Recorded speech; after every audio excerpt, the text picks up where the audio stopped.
Well, tomorrow is the day. Tomorrow is the day that we will see some kind of Fed interest rate decision, and we'll get to see some of those questions answered. Once again, we already pulled up some of the probabilities for this. I'll check if it changes overall in a little bit, but for now, we have a few other signals that are suggesting that the downside could stop here and we can curl to the upside. But still, in this area, we have been in that weekly correction type of phase, weekly pullback type of phase.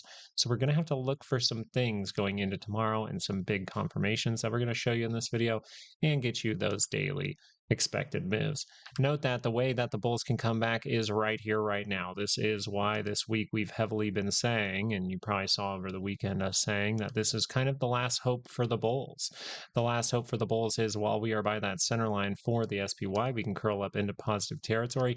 And even that with the Qs, it actually would say that we have the possibility or probability here to make even a lower high. So we will consider what's going on here, considering that the SPY has not gotten to the upward annual expected move up in these areas, but the Qs and IWM have.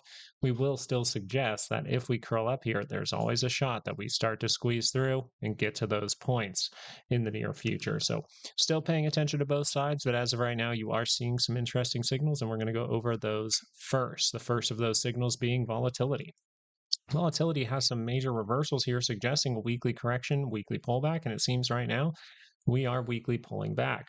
But because this has piled up some 2 hour divergences that we made you aware of, and the fact that if the 2 hour would roll today, then that would be at risk of saying that the momentum here is weak and that the daily chart is able to cross down here, that would lean us towards some kind of squeeze for the market. But as of right now, that is confirmed. So that would actually be suggested to be pretty probable going into tomorrow. But we do have an event that does cause you to need to be prepared for any kind of reaction. And I do believe that one thing you can watch here is if the 2 hour chart here for volatility is able to curl to the upside, that is the violation of this signal suggesting the daily can curl down, this signal suggesting some kind of squeeze is coming. Well, that all goes wrong if the 2 hour is able to curl up by the end of the day tomorrow. That's how I would like to put it. And the other thing that I was looking at here that was very, very interesting is the dollar, actually. I think the dollar on the 4 hour chart, I like to do my analysis on the dollar for my hints on the 4 hour chart.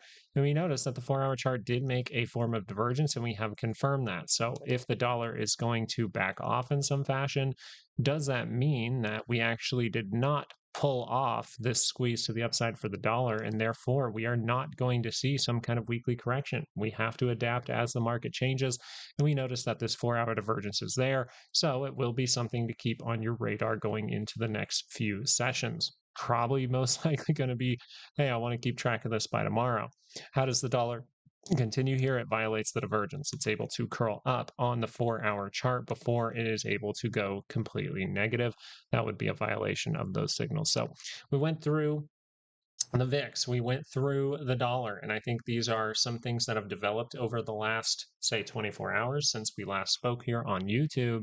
But we also need to get you guys some information over on the SPY. And on the SPY, we need to consider the fact that our 2 hour chart has confirmed that we are getting some type of consolidation or some type of bounce. We actually were very aware of this for the SPY because of the potential for we have those higher lows. And the cool part about this is we talked about these things over on Patreon.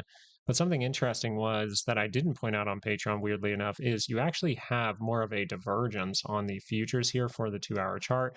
You notice that the 4 hour chart is saying it as well. So weirdly enough, the SPX 500, the futures here for the S&P 500 they do have a reversal signal that suggests that this daily can curl up very, very soon. So this signal will need to fail before the daily is able to confirm. That means we are looking for rolls for the 2 hour or 4 hour chart if you're paying attention to futures. But on the SPY, you are just looking for the 2 hour chart to confirm back to the downside, right? We talked about this potential move happening, but it's do we squeeze through and then go for the higher low? Trade looks pretty easy over here. Do we see some kind of move like this that completely fails? Trade seems pretty pretty easy right over here. So we have a plan for going up, we have a plan for going down, and as of right now, we just need to get through that event tomorrow. For the SPY, your daily expected moves here, once again, 749.21 to the upside, 732.51 to the downside. We notice that if we got up to this level and then the market gets completely shaken, the MACD gets by that center line, and then we're able to cross back down, that would be a problem. Because you are in negative territory, that would suggest that you are going to test the low and go make a new one. If you squeeze through, the game can really change here. So we need to look at the 30-minute chart and suggest, hey, what about tomorrow? What could be going on into tomorrow's session? Well, we see that overnight we're getting a little move to the upside. But if the 30-minute is able to fail right now, we still would potentially be looking for a test of these lows. And there's always the risk when you're a little bit close to the center line that you could go down to that daily expected move of 732.51. So if we see some kind of rapid move before the event, I would expect some kind of pullback. I would expect some kind of volatility with that event. I do think it could be kind of a scenario where we get a move before the event and then it ends up being a trap, and then people think the direction's down and then we turn back. It's going to be a hard time to navigate. So just be on your toes and have plans for if it goes wrong, and pay attention to your risk management. As we go into the Qs here, once again, we're going to be putting out those new monthly expected moves this weekend. So I hope you are subscribed. But we see here 688.13 to the upside. We have 662.85 to the downside here for the Qs. We notice that the Qs were able to come down here and, they just held that divergence point just barely. We can see from the MACD that we just held that divergence point just barely. So look at that. In yesterday's video, we say, yeah, you can go make triple divergence or something like that. People don't think it's possible. Boom, the SPY barely even dipped off, but the Qs did go create that triple divergence point. Now you notice this is nowhere near closer to the center line. So is this signal necessarily better? I think this signal can justify, some kind of 2-hour move to the upside, but I would heavily be looking for failure here of that 2-hour move, unless you get great news from the event tomorrow. I think it's very likely we roll this, so we'll have to pay attention to that event carefully, and I believe I will be available during that time, so we'll see what happens. But let's go through the signals here, right? 688.13, 662.85. How do we look at these? If we're going to go to the upside, you have to start to be a little cautious around this area. This would be an area where you start to build some kind of trap. We'll see what takes place there. But let's see if we can get there, because if you roll, you just continue to roll down to the daily expected move of 662.85. And if you want to, you can even go down to that weekly expected move because they act like magnets. Now we need to mention something about the Qs before the end of the week. The end of the week is the end of the month. The 2-hour chart is extremely negative. This is why on Patreon, you heard me say countless times, I don't believe building a short position here is a good thing. If I'm playing the role, I'm playing the role, and I'm taking those opportunities where they show, that's fine. But I would never take an opportunity at these type of lows, especially at a low like this, where you are dramatically in negative territory, you are oversold, you are below the monthly expected move. There are so many reasons to say, hey, just take your foot off the gas if you're thinking some kind of stock market crash is coming. If you have runners in a good position, there's always a way to make it make sense. But the better position here is see if we can come back into the higher percentage zone, being 68% zone, see if you can confirm back down. There's an easy position right there. You get up to the center line, you cross down, test the low, go make a new one. That would be a very, very simple setup, right?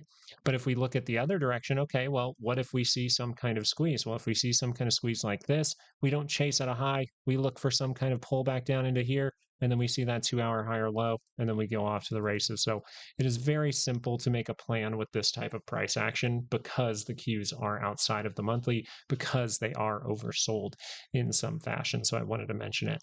The daily chart here for the Qs, just be aware if the daily is able to curl up. Once again, I've been leaning towards correction this whole time. It's just these signals have developed, so I have to point them out to you. I'm ready to react if that happens. I am taking completely off my volatility position. As the Qs get outside of here, of course, I'm going to do that. You know what I mean? As we see major reversal signals in here for the VIX, I'm going to do that. Maybe if we confirm to the upside, I'll change. But as of right now, I would say that if we get some kind of daily move for the SPY, yeah, the SPY can easily go make new all-time highs. But the Qs here, they're going to have to do a lot of work. You're going to have to see a mega squeeze to really break through that. So you will be watching out for a lower high if we are able to see positivity because of the the event tomorrow. But do not forget that your 2 hour chart is your best friend this week for the next potential trade setup in my book. The IWM here, very important to keep track of as well. We see here that the 2 hour chart is still negative with no reversal signals. Now, you did create a 30-minute kind of weird, choppy, bunch of different choppy looking try hard higher lows. I don't think that that was very good for a setup, but we do have some daily expected moves in case you took it: 298.28 to the upside, 288.46 to the downside.